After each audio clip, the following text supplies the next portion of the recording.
Pak Nursal dulu aja lah ke Bu Puspita. Saya bingung serius. Saya bingung Pak Kira dulu. Saya mau lihat, saya kan belum pengalaman. Ya udah, tapi jangan di-record dulu gimana? Jangan direkam dulu. Berapa gitu ya dia nanya.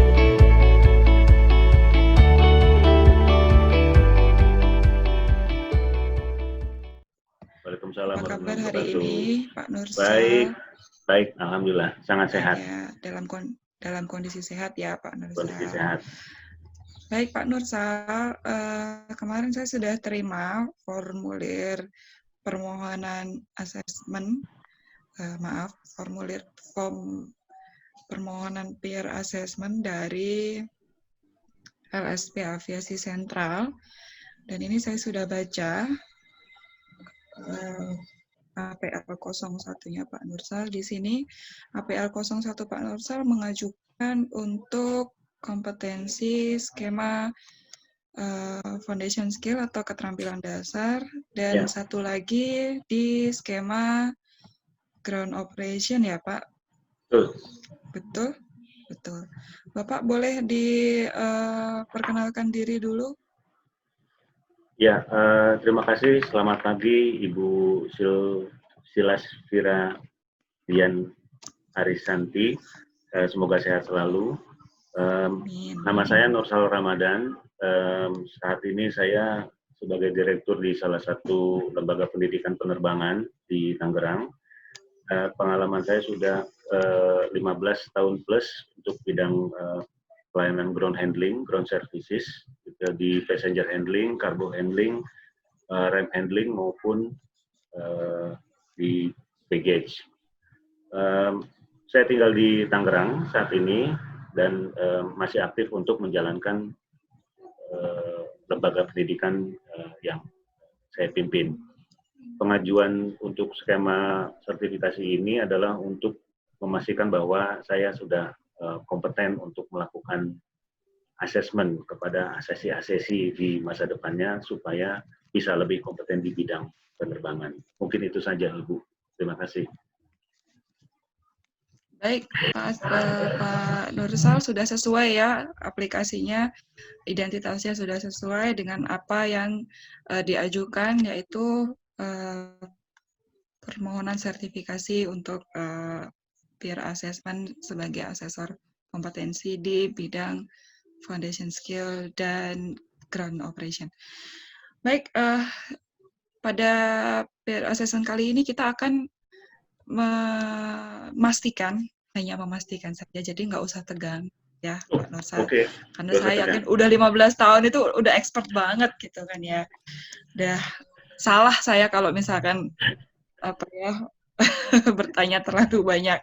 Baik, hanya memastikan saja sesuai dengan portofolio dari Pak Nursal yang sudah saya terima mengenai ground operation dulu ya Pak. Nanti baru yang ke foundation skill. Di sini di unit berkontribusi dalam mencapai standar kinerja tepat waktu sesuai dengan pengalaman Pak Nursal selama 15 tahun ya. Saya tetap mau lagi Pak. Kira-kira menurut Pak Nursal potensi apa yang menyebabkan terlambatnya suatu keberangkatan penerbangan? Pengalaman yang terjadi di lapangan itu sepengalaman saya itu seringnya keterlambatan itu ada beberapa hal yang disebabkan oleh beberapa hal. Untuk hal-hal yang untuk hal-hal teknis itu tidak kita masuk hitungan untuk hal-hal teknis. Karena misalnya ada bad weather, itu kan di luar kontrol kita. Kalau misalkan keterlambatan penerbangan seperti bad weather itu di luar kontrol kita. Tapi everything that under our control itu yang perlu diperhatikan. Nah, yang under our control ini sebetulnya sudah ada pagar-pagarnya. Pagarnya itu ada di SOP. Nah, sekarang tinggal personilnya, manpower-nya itu patuh tidak dengan SOP yang sudah dibuat. Seperti contoh misalnya begini, pada saat check-in itu petugas check-in sudah di state, misalkan 45 menit sebelum keberangkatan, itu check-in harus di-close. Tidak boleh ada lagi terima check-inan penumpang dan lain-lain, itu harus di-close. Kenapa dia harus di-close? Untuk memberikan kesempatan kepada unit load control melakukan perhitungan-perhitungan balancing di pesawat terhadap passenger, baggage, cargo, dan mailnya.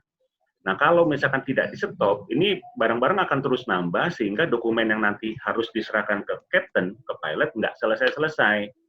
Nah, itu sebabnya 45 menit harus di-cut. Nah, apabila terjadi misalnya ada penumpang datang di menit ke 40, di menit ke 50 misalnya, ada penumpang datang ke situ. Terus karena kasihan, kita terima dia. Karena kesian kita terima dia, terus kita bilang kalau kontrol, bang tolong dibuka lagi dong flight check-in-nya, ini ada ibu-ibu mau berangkat nih, kasihan misalnya gitu. Tolong dibuka lagi check-in-nya supaya dia bisa masuk, dia udah nangis-nangis di depan kita.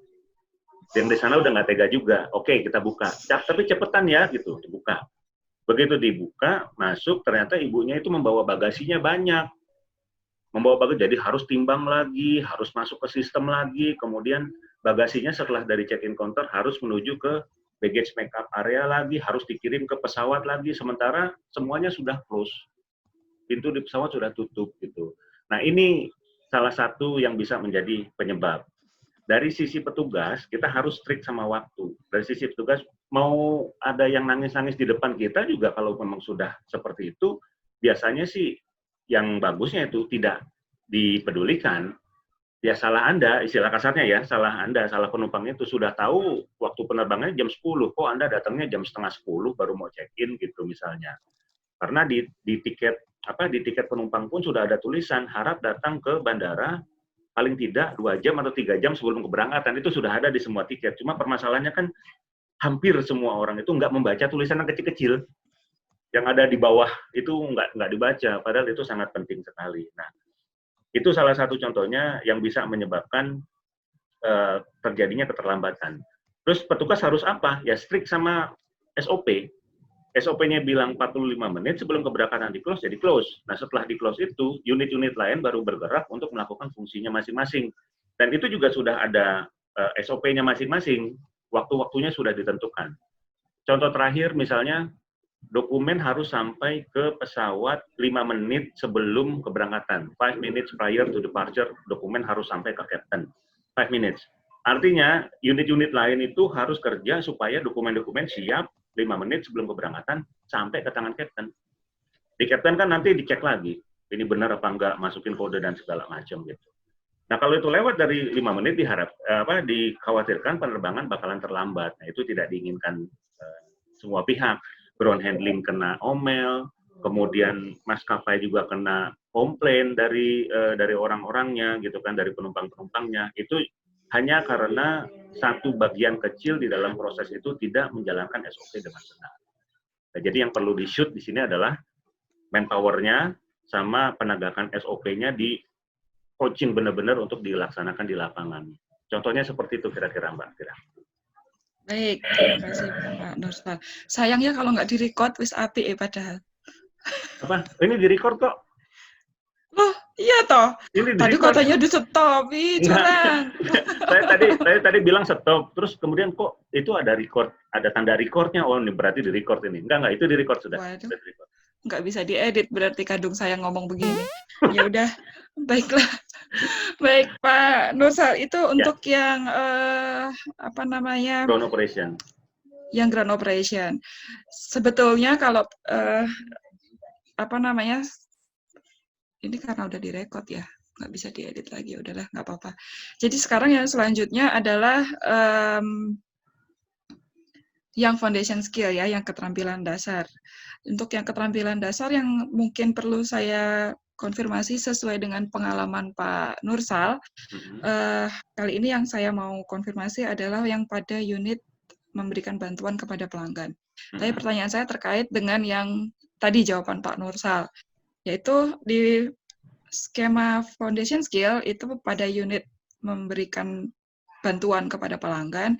Tadi Pak Nursal bercerita kalau menurut pengalaman Pak Nursal untuk mengantisipasi mengurangi risiko keterlambatan penerbangan, contohnya adalah ketika penumpang datang terlambat, kemudian sudah close gitu ya, sehingga tidak diterima, pesawat tetap terbang. Sekarang dari sisi pelanggannya nih, dari sisi Foundation Skill yang memberikan bantuan, nah sesuai pengalaman Pak Nursal, ini pelanggan yang terlambat ini yang akhirnya ditinggal oleh pesawat, solusinya bagaimana? Begitu Pak Nursal. Oke.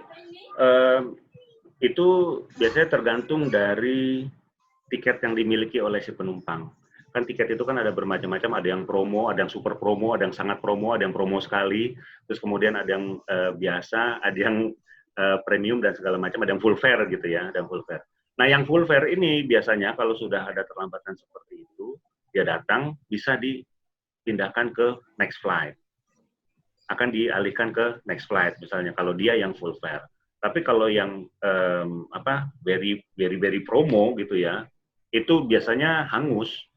Jadi kita nggak bisa memberikan bantuan dalam hal untuk mengganti kehilangan flightnya dia, karena dia pun beli tiketnya sendiri itu sudah sangat promo, sudah sangat murah. Which is kalau tiket-tiket promo itu pasti ada persyaratan tambahan. Misalnya tiket promo ke Singapura gitu ya. Harganya itu bisa 50% dari tiket normal. Tapi 50% dari tiket normal ini dengan syarat harus berdua. Misalnya, berangkatnya itu harus berdua. Tidak boleh sendiri. Jadi manakala dia datang sendiri ke counter check-in, kemudian dibilang, kok sendiri Pak? Gitu. Iya, yang satu istri saya sakit, misalnya gitu. Oh, ini nggak bisa berangkat dia. Karena term and condition di tiket tersebut, yang super promo itu, salah satunya adalah harus berangkat berdua. Namanya, gitu ya. Terus kemudian tiket promo lainnya, tipe tiket promo lainnya harus terbang pada jam pada hari yang sudah ditentukan sesuai dengan tiket. Lewat dari situ, lewat dari jamnya terlambat hangus, gitu. Ada yang tiket full fare begitu dia terlambat datang tadi macet dan segala macam, jadi dia ditinggal dialokasikan lagi ke penerbangan lainnya. Jadi very much depend on tiketnya sebetulnya gitu. Kalau dia tidak bisa menunggu untuk next flight, biasanya kita arahkan dia untuk menggunakan penerbangan lainnya yang sudah kita endorse, yang sudah ada kerjasama dengan kita. Gitu, misalkan dia menggunakan maskapai lainnya gitu ya, dengan schedule yang tidak terlalu lama dari yang dia tertinggal itu. Ya, kita alihkan ke sana, kita endorse. Bisa kalau tiket full fare seperti itu bisa. Kalau tiket promo udah nggak bisa macem-macem deh, pokoknya jangan sampai telat aja ke bandara. Kalau tiket promo, kalau nggak gitu ya hilang. Yang paling umum yang bisa kita lakukan terhadap penumpang yang terlambat adalah itu, tapi itu tergantung dengan tiket yang dimilikinya dia. Kadang-kadang juga tiketnya itu bisa Bu kita bantu ke penerbangan yang berikutnya, tapi tambah bayar. Ada tambah bayar. Kalau yang full fare tadi nggak tambah bayar, karena saya pernah pengalaman berubah schedule itu dalam 1 hari sampai 3 kali rubah schedule dengan menaiki Garuda karena kita bayar full fare, nggak kena cas sama sekali. Tapi pernah juga naik penerbangan yang lain karena kita tiketnya udah tiket murah, kita mau change flight, change schedule gitu ya, itu nambah bayar. Nambah bayarnya nyaris seharga beli tiket baru. Nah, contohnya yang kayak begitu. Nah, kira-kira begitu, Ibu Fira. Baik, terima kasih Pak Nursal. Saya rasa sudah cukup ya, pertanyaan sudah cukup mewakili untuk memastikan bahwa Pak Nursal sudah sangat kompeten dalam bidang baik itu untuk pemenuhan bukti skema 1 yaitu skema Foundation Skill dan juga skema yang Ground Operation. Demikian Pak Nursal. Nah ini yang saya bingung, penutupannya gimana? Saya nggak ngerti nutupnya. Nutupnya tinggal di X aja, hilang kok semuanya. Bukan, maksudnya itu kan hasilnya penutupan itu loh, ngomongin penutupannya untuk hasil wawancaranya itu loh. Oh, gimana iya. Itu yang saya nggak. Mungkin ada di video itu ya, di videonya yang dari Pak SW itu ada nggak ya di situ ya? Nah itu saya juga nggak ngeh, yang belakang-belakang itu saya nggak ngeh, yang depan-depan kurang lebih seperti yang tadi kita praktekkan bersama. Mungkin kita perlu agak nonton lagi sedikit. Ya, nanti kita lihat lagi.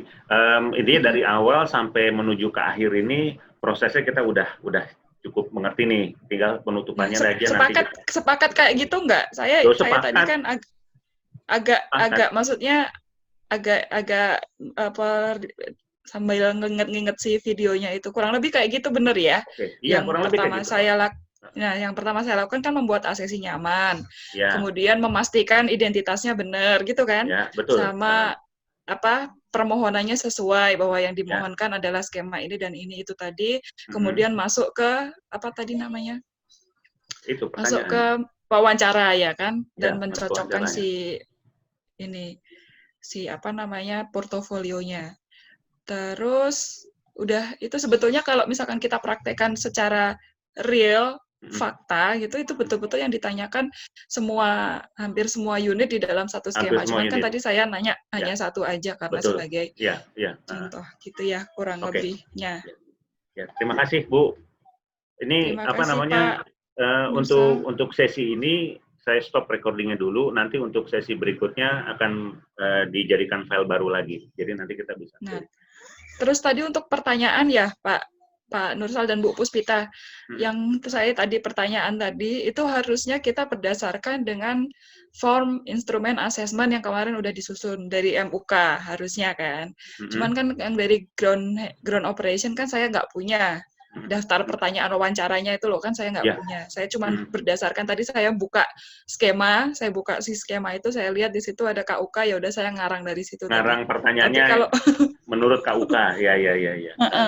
Tapi kalau realnya kan kita sudah pegang form daftar pertanyaan wawancara yang mau ditanyakan ke peserta berdasarkan pengalaman. Tapi kurang lebih sama karena memang itu daftar pertanyaan wawancara kan kita nyusunnya berdasarkan KUK memang kan. Betul. Jadi di KUK itu kan sudah ada tuh mengenai misalnya yang tadi saya tanyakan mengenai mengurangi risiko keterlambatan penerbangan. Nah itu kan ada 3 poin. Yang tadi saya lihat ada 3 poin. Nah saya ngambil salah satu aja yang saya pakai buat bertanya gitu. Kalau realnya kita nggak perlu mikir lagi sebetulnya, tinggal buka perangkat, nanya, udah gitu. Nah, bedanya kalau mikirnya duluan.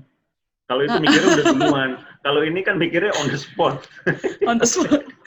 Nah, dan lagi kalau bedanya antara pertanyaan daftar pertanyaan lisan sama wawancara, itu bedanya kalau daftar pertanyaan lisan kita sudah bikin pertanyaan sekaligus kunci jawabannya. Sementara kalau wawancara yang kita tanyakan kan pengalaman dari ACC. Jadi daftar pertanyaannya itu memang sebetulnya murni dari KUK. Sehingga kita menanyakan tentang pengalamannya beliau. Nggak ada kunci jawabannya dan nggak ada jawaban benar atau salah di sana kalau di wawancara gitu.